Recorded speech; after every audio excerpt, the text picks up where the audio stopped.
To begin, open the Instagram app on your phone. Now go to your profile from the bottom right corner.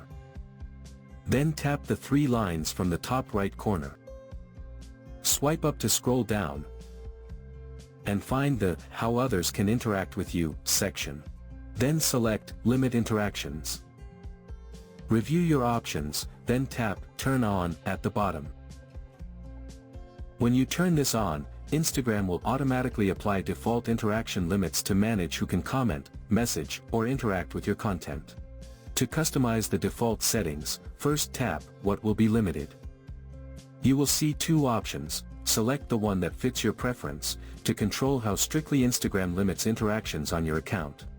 Next, tap Who will be limited, to choose which accounts the interaction limits will apply to.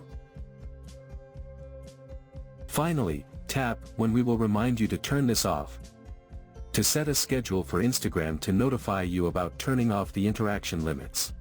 Enabling interaction limits helps protect your account from unwanted messages and comments, keeping your interactions safer and more manageable. So that's how you can use the Limit Interactions feature on Instagram.